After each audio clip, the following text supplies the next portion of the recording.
All right, it's that time of the year. It is in-depth preview season.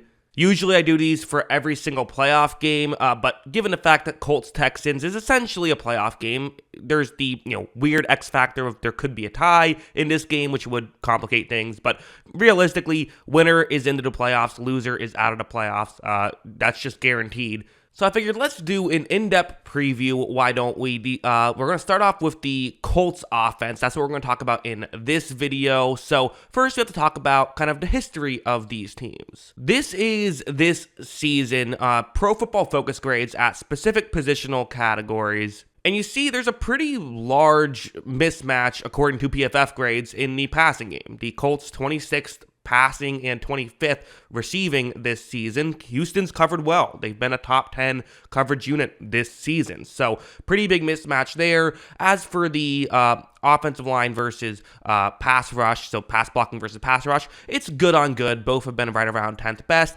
Usually when it's even, that favors the offense. Usually you need a mismatch to generate pressure for pass rush. The run blocking does give Indianapolis a slight edge there, although the running itself has actually been very bad. They've been tied for 31st for Indianapolis. That's just the act of running the football itself. So you look at that and you might not think this favors Indianapolis at all. However, if you go back to the first time they played, way back in week 2, which we're going to talk a lot about that game, but obviously a lot has changed since then.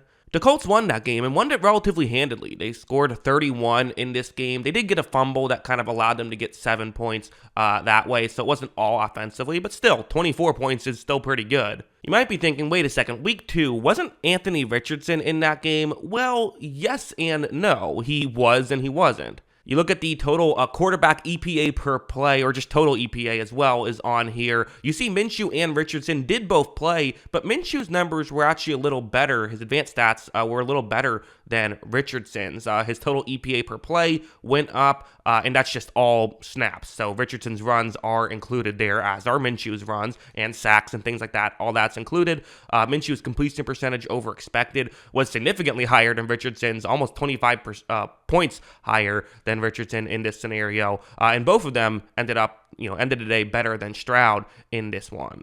But let's get into some film. Let's talk about, what happened here in this football game. So we're going to start off with this play. We're going to show a couple Anthony Richardson plays. And again, he went down relatively early on in the game. He played a handful of drives, but it was the second quarter when Minshew came in. So it was mostly Minshew. But for the Richardson stuff, they got a big lead when he was out there. It was a lot of kind of simple stuff. Like this play, they're just going to try to run, a pick play. Watch as Richardson's going to take the snap. He looks over, and it's actually the guy who looks like he was supposed to set the pick who ends up being the one who gets open. Houston doesn't really, cover this particularly well, and it seemed like a lot of the concepts that Indianapolis was running was working against the Texans. Watch as Richardson makes the throw here. They're able to get a conversion. You would assume Minshew would be able to do the same thing there.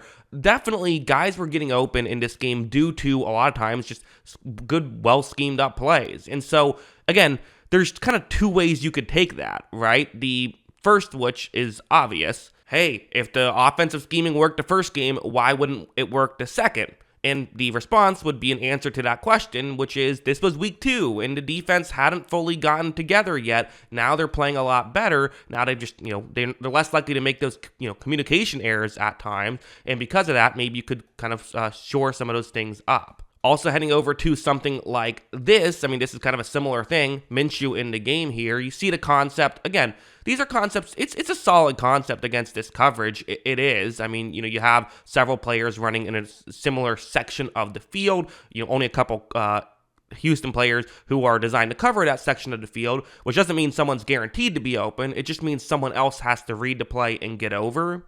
However, when Minshew takes the snap, he looks down the field, and you have a player who is about to get open on this one. No one for Houston is picking him up. The corner has moved in. No linebacker is moving further deep. These are the kind of things you have to be better at. As you notice, Minshew is going to make this throw, and they get a huge chunk play. And this is kind of what makes predicting so difficult sometimes, right? Because on one hand, I mean, this was working, so why wouldn't it work again? But like I said, they could fix it. Are they going to be able to fix these issues is a massive question that I don't have the answer for. I'm going to take a guess at the end of this video, but I can't say for certain one way or the other how it would get fixed. Also for Richardson, there's stuff like this where, so this is Richardson again.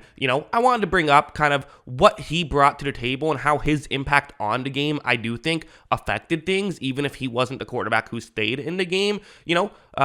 Houston played some man coverage, but when they did, well, then Indianapolis could do stuff like this. Look at that blocking concept right there. You're thinking, okay, well, yeah, makes sense. You have someone who blocks the 5 players over the middle, but then the guy who's in man coverage, for the halfback, he can run in, and he's the unblocked guy on this play. Well, no, they're sending the halfback out wide, which means that player is going to be further away because Richardson is going to be the one running the football. This is the advantage of a rushing quarterback, which Minshew can move, but he's not Anthony Richardson. There's no denying that.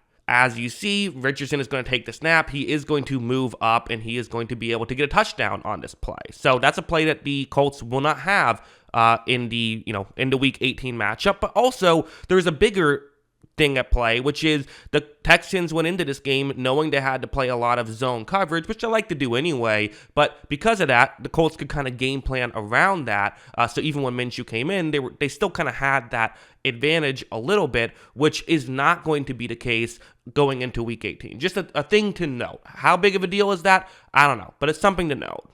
The other thing to note is going to be when they played man coverage, it didn't work out fully well. So sure, maybe you can do this, but you have to be able to win. This situation is going to be a 3rd down and 3 here for Houston. You have Michael Pittman going up against Tavierre Thomas, the corner who's going to be covering Pittman on this play. Okay, well, let's see how this works. Minshew takes the snap. Yes, this is Minshew again. I know kind of went back and forth, but Minshew is back in the game. You see that Pittman has given a bit of a window here for Minshew. As you notice, Minshew is able to flip the ball to Pittman on this play, and they are able to pick up a 1st down. So, I don't know if all of the stuff that worked week 1 will work now. I think some of it certainly will work. I do think they will be able to, at times, push the ball down the field and make things happen that way. I didn't really touch on it in the running game. The running game worked solid. Again, a little bit hard to differentiate the non-Richardson stuff and the the stuff with Minshew, all of that. But the running game as a whole was effective in this one, not driving them to victory or anything like that, but it worked. So, okay, predictions now. The Indianapolis season offensive points per drive. So their offensive points per drive on the season was 1.93, whereas Houston's defensive points per drive was almost identical, 1.88. However, the first time they played, it was significantly higher at 3.1. And again, a pretty big asterisk on that, which is there was a fumble which set up a pretty easy, it was a 1-play touchdown drive essentially for the Colts. So that's added to the total, but that is an asterisk. You take that out, and it's still a very respectable 2.66 points per drive. I guess technically 2.67 points per drive, rounding up, not down. But still, that's kind of where it would be at, which is still a very impressive score. I don't think they're going to get quite that many in this game, but I would still put it above their overall offensive output on the season. I am going with a 2.1 points per drive. That is my guess for their Week 18 performance. I think that they end up with a better than average offensive day, but I do think Houston will clean up some of these mistakes. I think that they, won't have to worry about Richardson's running game, which will help. Although I do think Minshew will be a bit more of an accurate passer, so there's the pro and the con there. And I do think that Michael Pittman and this receiving core can still find ways to get open at times. So again, this is a good offensive day. I'm predicting a good offensive day for the Colts, just not an amazing one. If you're curious what that would mean, for a whole season, that would put you in spot number 12. So that's where you would be at. Yeah, that's what I'm expecting. Would that be enough to win? Well, you're going to have to stay tuned for the second part of the video where I talk about the Texans offense, how that will go against the Colts defense. Don't worry, it's going to be uploaded the same day I upload this one, so it'll be on the channel. Definitely check that out. Make sure you subscribe so you don't miss any of the other content if you're interested in this stuff. But yeah, I hope you guys enjoyed this video. Let me know what you think in the comments below. Always love hearing from ya. And of course, as always, thanks for watching.